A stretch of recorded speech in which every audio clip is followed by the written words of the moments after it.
Hey friends, this is hard for me today, but I'm going to do it anyway. I need to. It's hard for me also because I did not do my hair, didn't do much on my makeup or anything today, and I still have major issues with that. But I'm going to work through them. And you get to see the good, the bad, and the ugly, so here you go. The belief I'm working on today is the church is chauvinistic. The situation, I could give you many, but here's one. This happened several years ago. I had been asked to be the Cub Master in our ward. This was back when the Mormon church was still affiliated with the Boy Scouts. Mind you, I had never, ever been a leader in the Boy Scouts. I had never been a Boy Scout. The only stuff that I had even touched regarding Boy Scouts was I had a camping class in college at BYU where we used the Boy Scout manual as our textbook. And so we learned some of the knots and we learned how to build a fire, maybe some of the compass skills. And it had been years since I'd had that course. So that was about it. My younger brother had been in Cub Scouts a little bit, so I knew that they wore shirts and they got badges. That's about all I knew. I started hearing all this vocabulary like pack meeting, round table, Cub Master. I didn't even know what a Cub Master was. I had to have that explained to me. I mean, it was terrible. And to make it worse, here was the situation. There was no defined budget. Do you know how expensive all of the badges and belt loops are? Do you know how expensive it is to throw a round table, or not a round table, like a pack meeting, especially like the birthday dinner thing that they do, blue and gold banquet, all of that? Do you know how expensive that is? And we were expected to pay out of our own pockets for those things, not knowing whether those expenses would be approved, or we had to be like organized enough that we could know ahead of time what we were going to buy before we even went to the store to buy this stupid stuff, so that we could go, okay, Bishop, I want to buy this and this and this and this and this. Can I have permission, please? No. He didn't trust the people enough. This is the way I saw it. He did not trust people enough to say, okay, Cub Scouts has a budget of $600 for the year. I trust you to spread that out and just use it as you need. No. There was no budget. It was just, we will or we won't approve each individual expense as it comes up. It was awful. So I went and I talked to the bishop about this. And what made that situation even more awful is because was the fact that Cub Scouts, any of you who have dealt with the Boy Scouts of America know how freaking frustrating it can be.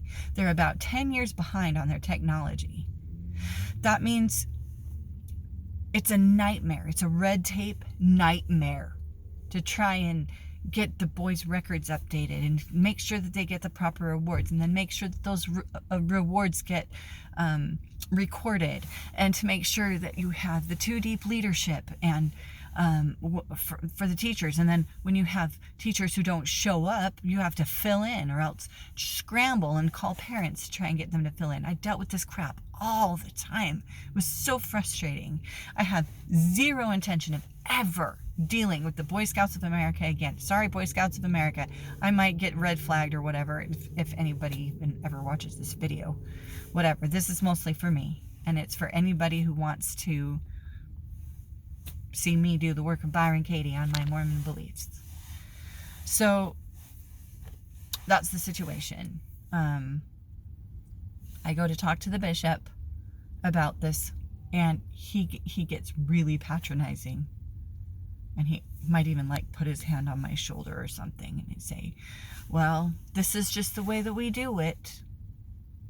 I mean, it was like he didn't even hear my frustrations, and I explained to him what the problems were with this. And some of you may understand the problems, some of you may not. See, I'm already getting mad at everybody who's listening. Like, you're not understanding the severity of this situation. But you know what? Whatever. So,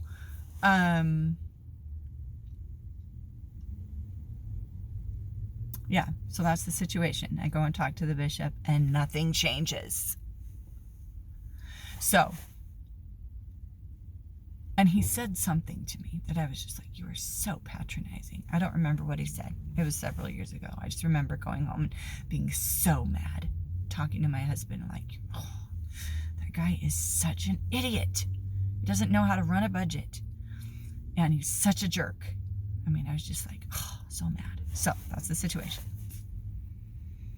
Okay, so the facilitator would say, the church is chauvinistic. Can you absolutely know that it's true? So I get quiet. I close my eyes and I think, the church is chauvinistic.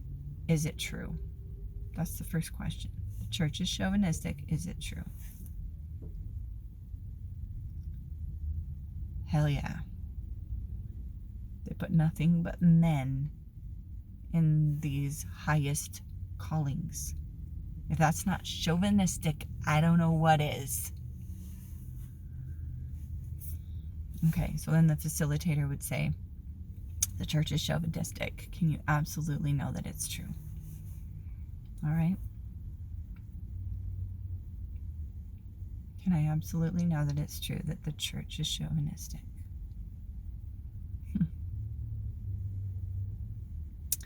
Hell yeah. Like I said, they have nothing but men in the highest callings. If that's not chauvinistic, I don't know what is. So the next question, and mind you, I'm going to break away for a second. The answer to number 1 and to number 2, it doesn't matter whether you answer yes or no. There is no wrong answer. All you do with those first 2 questions is answer honestly. What's in your heart? Answer honestly. So my honest answer is, hell yeah. Yes, the church is chauvinistic. So, question 3. And by the way, the work of Byron Katie is not the work of convincing you that you're wrong when you're right. Or the work of Byron Katie isn't about convincing you that a true statement is not true. And the work of Byron Katie actually is about bringing you to what is true. And that may not make a lot of sense at this point, or it might. So just hang in there with me and you'll see the process. And you'll love it or you won't. Nobody has to love it. Nobody has to hate it. So, question 3.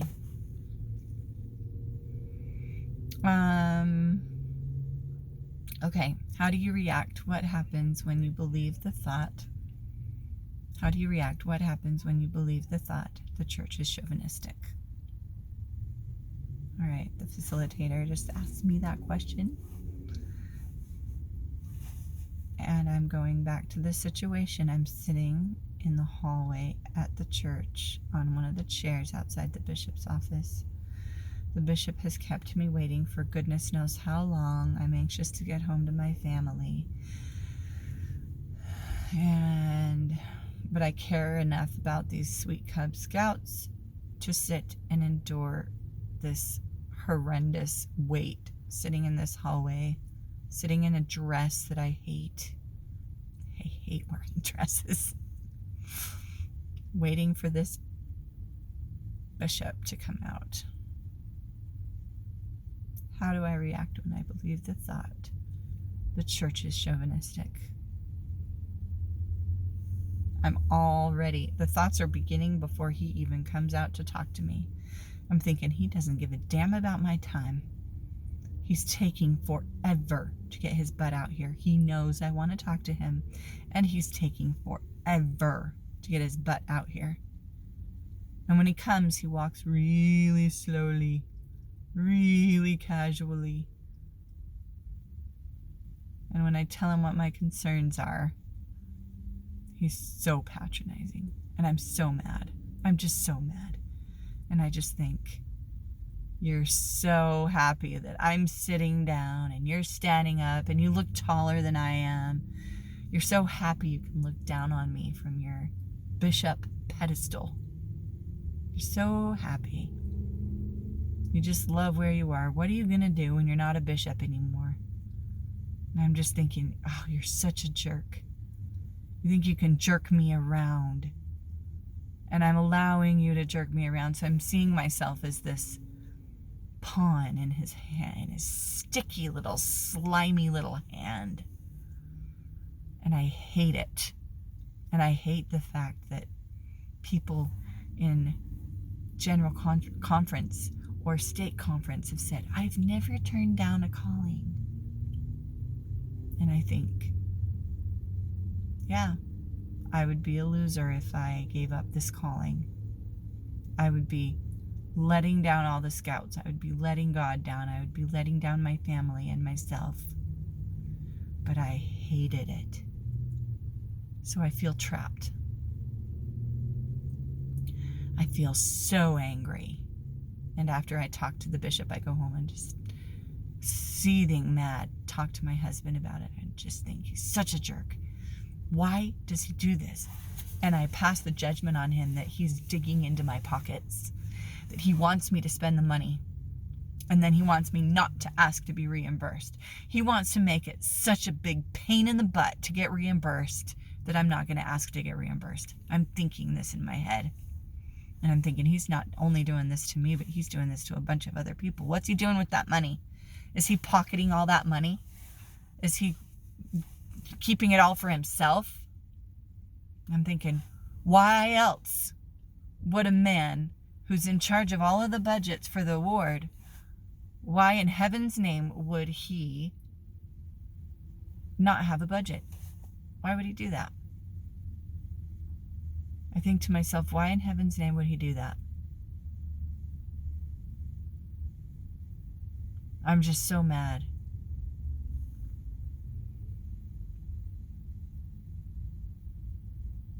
And I feel like I'm being taken advantage of. And I don't want to be under him. And I have a memory of the past of when I was teaching at a school. There was a principal who was a man, and he was the kind of guy who would just sit in his office all day. He wouldn't interact with the students. And when he was forced to interact with the students, he was very condescending and rude to them.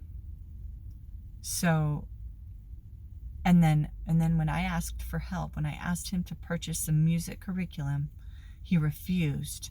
So he was so unsupportive. So I'm remembering this situation and I'm reflecting it onto this one. This bishop that doesn't even know me sits in his office and is so condescending. I'm sitting here and I'm so mad. And I'm thinking, you don't even give a darn about any of us. All you care about is sitting in this position of power. I'm thinking all this in my head. So I'm thinking, you don't come and talk to me. You don't ever ask me how I'm doing or how my family's doing. You never visit scouts. All you do is sit in your office and go home. You don't give a darn about any of this. Not a flippin' darn.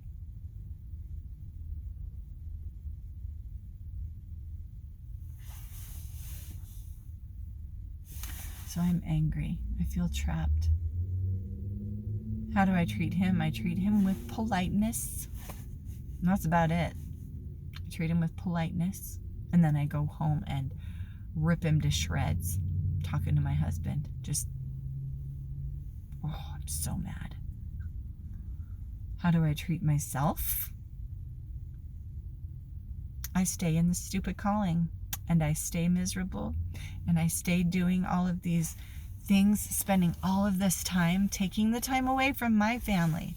And I keep myself in this position of stress. I allow myself to be batted around by this bishop like a cat hitting a ball of yarn. Or a cat hitting a dead mouse with its paws. Yeah.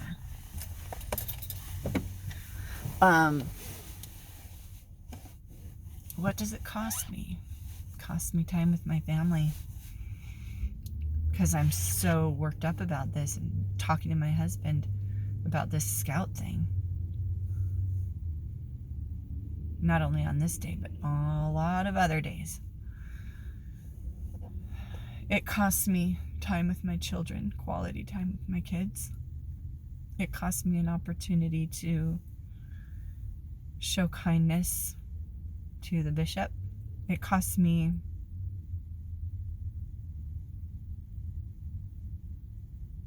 the opportunity to make a difference in the Cub Scout program in this ward, a positive difference. I give up. As soon as I hear the bishop say what he says, I take it as the final word, like there's nothing more I can do. I give up. Yeah.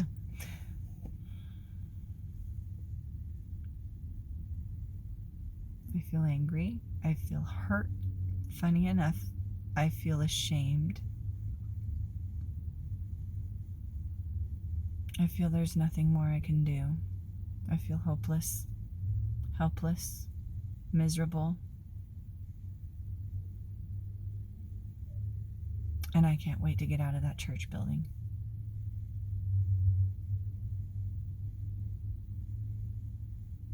I have images of the video I made about I have images of that happening where the other church leader was doing the worthiness interview, asking me an inappropriate question. Several inappropriate questions when you think about it.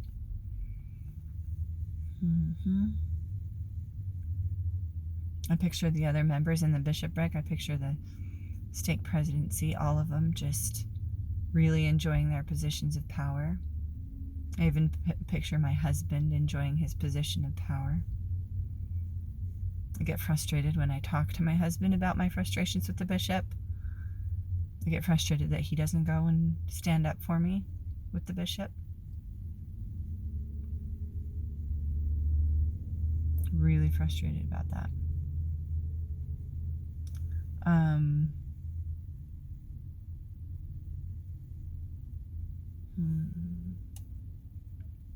How does it benefit me to believe? These are some of the sub-questions that you can ask with this question 3. How does it benefit me to believe that?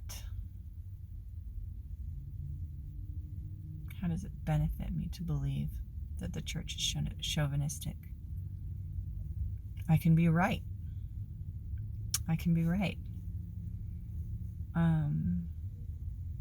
It makes me feel better about staying in this calling, about the fact that I am allowing myself to be a victim here.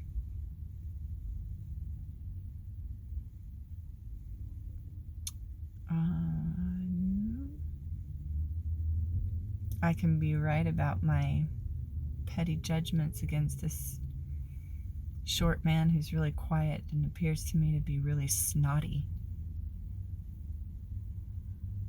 I can be right about that. Like, I think, yeah, I'm right. He is snotty and wants to just have power over people because he's short. He thinks he has to overcompensate because he's short. And I think I even go home and tell my husband this. I'm like, he just has to overcompensate because he's short. Why can't he just be secure in who he is instead of trampling all over people? Yeah, and I just keep picturing this guy, just like, ugh. I cannot stand to look at him. I can't stand to look at this bishop. Can't stand it. Can't stand it. Can't stand to be around him.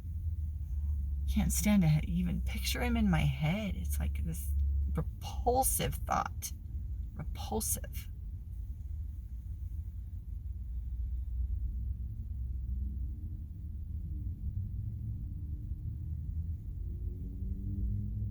I'm almost mad at myself that I even asked him about the budget and then got that answer. It feels like I just stood naked in front of him and he just spat on me. Or worse, you know. It feels that way.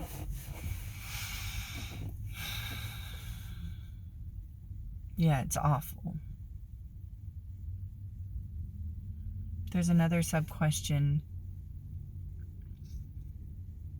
What obsessions or addictions come out? And for me, one of the first things that I go for is food. Binge on whatever tasty food is around, even if it's not very tasty. If the more full of sugar and fat it is, the better. Just grab it and start shoving it in my mouth like, I'll show him. Blah, blah, blah, blah. Shove all this stuff in my mouth. And I'll distract myself in any way I can, whether it's watching movies or usually watching movies and eating food. Flipping through Facebook. Oh, and I want to go and like talk to everybody about this. Like, did you hear about that stupid bishop? Can you believe what he's done?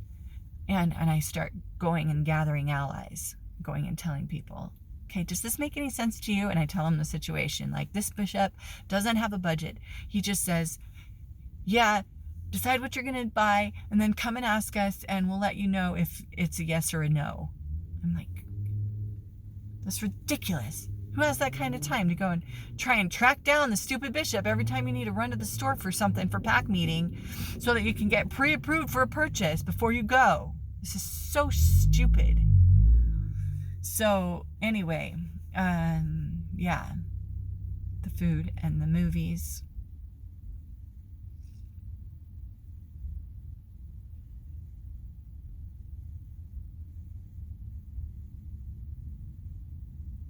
Let me see if there's anything else. Images of my dad and my brother lording over me, especially my brother, my older brother, like acting like he knows everything, acting like he is the bomb and the boss. And not only that, but like acting like everyone loves him. Like he can do no wrong. Everybody's going to love him anyway. And that's kind of how I see this position of bishop. Like, it doesn't matter how big a jerk he is. Everyone's going to love him because he has this position of bishop. And there's even people who believe that God called him to be the bishop. And I start to seriously doubt that. I see this man in this position and I'm like, why in hell would God call this guy? Someone screwed up. So I don't see God as screwed up. I see these men who called this man as screwed up. They are screwed up. Not only did they screw up, but they are screwed up. And I start to think, ooh, what are they involved in? Are they involved in pornography? Because they're certainly not inspired. They called a loser to this position. They called a guy who's a jerk. A chauvinistic pig. Oh, it would be because they're chauvinistic pigs. Oh, it's because the ones above them are chauvinistic pigs. And it just goes on in my head. I'm just like, how far does this go? And I even think, if the prophet knew about this situation, I probably even tell my husband this, if the prophet knew about this situation, he wouldn't stand for it. I think differently now, but at the time, I think if he knew about this, he wouldn't stand for it.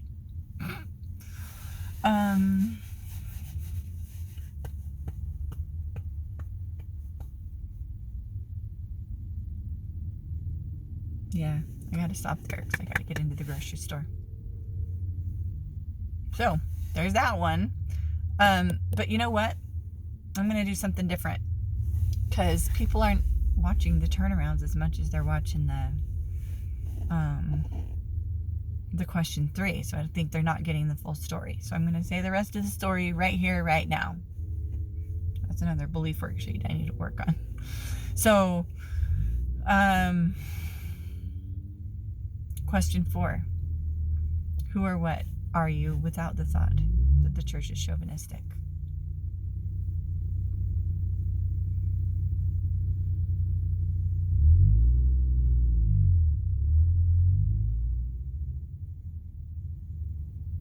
So without that thought,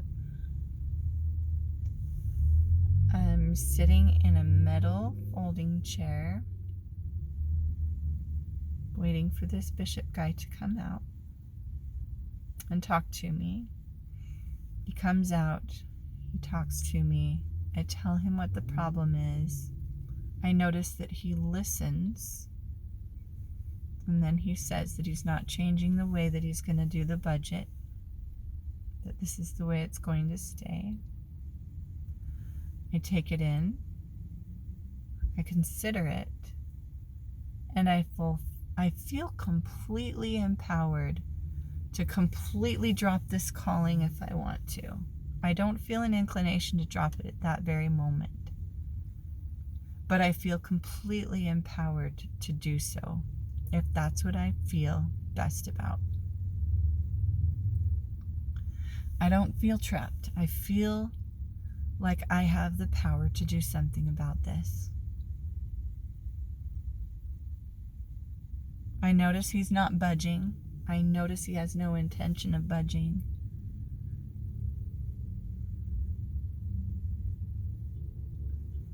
I feel gratitude for the fact that he's willing to serve in this very difficult position.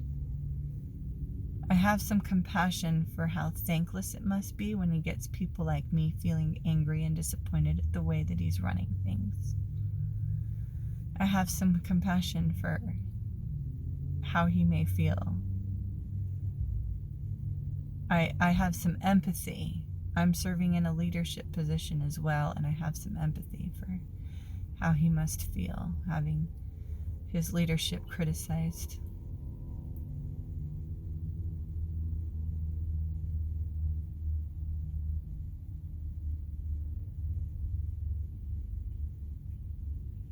I thank him for his time. I shake his hand.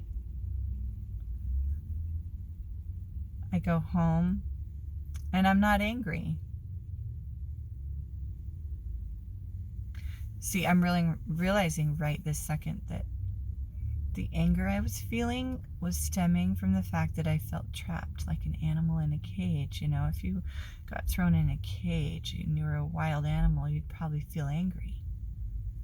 So without the thought that the church is chauvinistic, I also lose the thought that I'm trapped. I also lose the thought that I have to stay in this calling if I don't want to. That thought goes away, and I don't have to be in this calling. And I'm not going to be some unfaithful child for saying, you know, this isn't for me. This doesn't work. That is so empowering, you guys. That's so empowering. And that's about it for question 4. Let me see if there's any more. How do I treat myself? I treat myself like I am a powerful woman, just like this is a powerful man standing in front of me. Powerful in the sense of not overlording over people, but powerful in the sense that I have power over my life. I have power over my choices. I have power over my emotions. I have power over my thoughts. And I have power over the way that I spend my time and my money. So I see myself as the one who has the power over everything I do and think and see and believe and spend and say. I have the power over all of that. This bishop in front of me doesn't have power over any of those things, nor does he want it. And I don't think he even wants that power. I think he's just been put in a position and he's doing the best he can.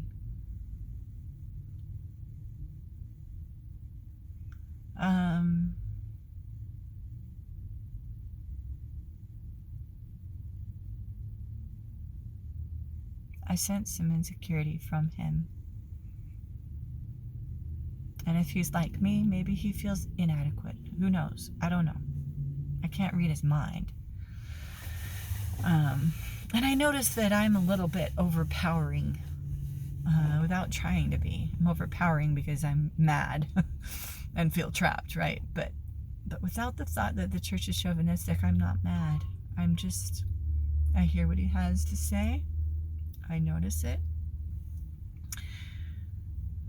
And it's kind of like a job offer, where you get told what the conditions are, what the pay is, and then you say, okay, can I have 24 hours to think about it, kind of thing. I don't feel I need to ask the bishop if I can think about it for 24 hours, but in my mind, I'm thinking, okay, I'll take this information home and I'll consider it. And instead of going home and yelling at my husband about this bishop, I go home and just tell him what happened, and I tell him that I tell my husband.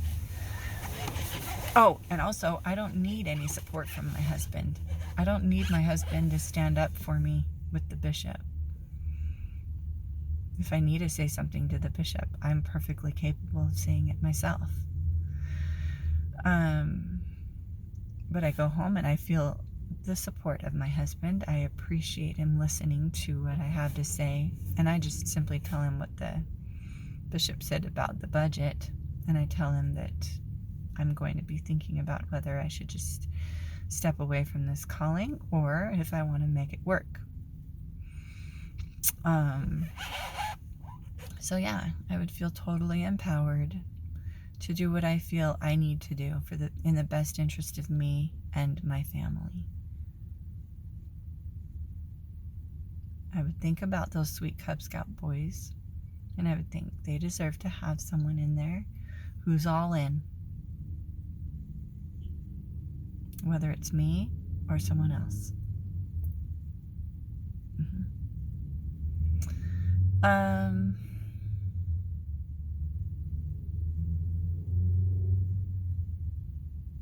Yeah, I'm going to move into the turnarounds because I'm short on time.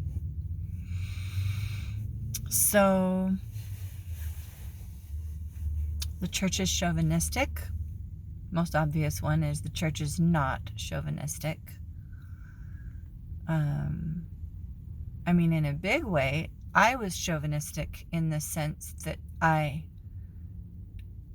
allowed this bishop to have power over me. I allowed him to have the power over me, like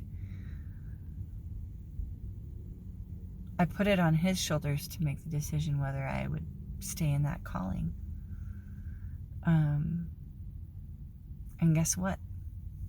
If I wanted to, I could have just gone out and spent the money and told him that I expect to be reimbursed.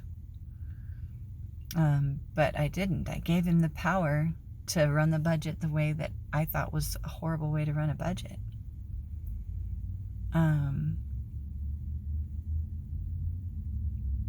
The church was not chauvinistic. And again, I still believe that the church is chauvinistic in the sense that they have only men in their highest callings. I see that as a very chauvinistic thing. So this isn't about trying to prove that statement false. This is about trying to see the truth, like all the truth. Dig down through all the layers to get to the core of it. And in this particular situation, the core of it was I was angry and I felt trapped because I thought I was powerless. I wasn't. So,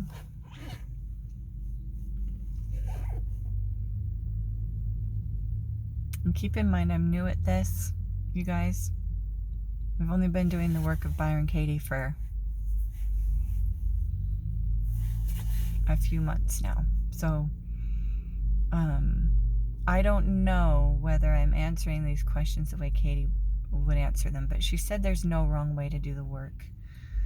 I mean, it's a way to express to meet our thoughts with understanding, to talk through them, to express what we're really feeling.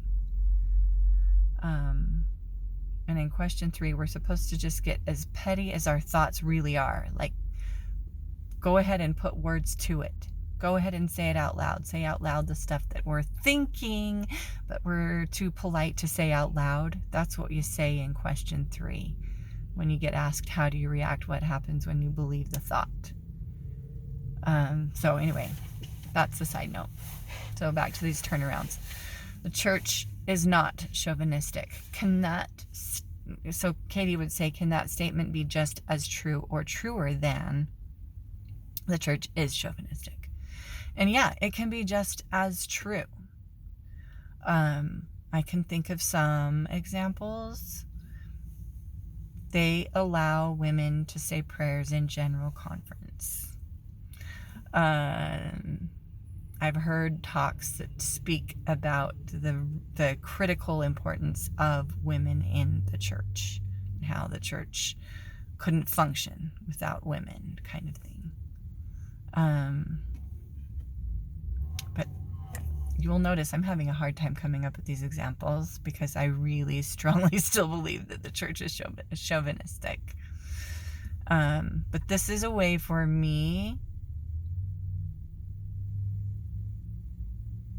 This is how I see it. This is a way for me to take back the truth, to take back my power, the truth about myself. And to look at, though I can't change the actions of other people, I can change mine. And that's powerful. So, it's getting dark outside, can you tell?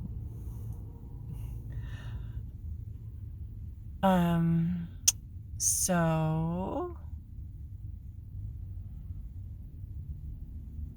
yeah, there's some examples of that one. Okay. I'm chauvinistic. I was chauvinistic against myself. I allowed this man to have power over me when really I'm the one who has all the power over everything I do. I was chauvinistic against myself, allowing myself to be kind of the peon, the goldfish in the bowl, the mouse being batted back and forth by the cat. I allowed myself to stay in that position instead of standing up for myself and saying, no, this is not right. I won't tolerate this. So I'm either going to step out of this calling, or I'm just going to make the purchases anyway without your pre-approval, because that's the way I've got to roll if you want me to stay in this calling. I would, yeah.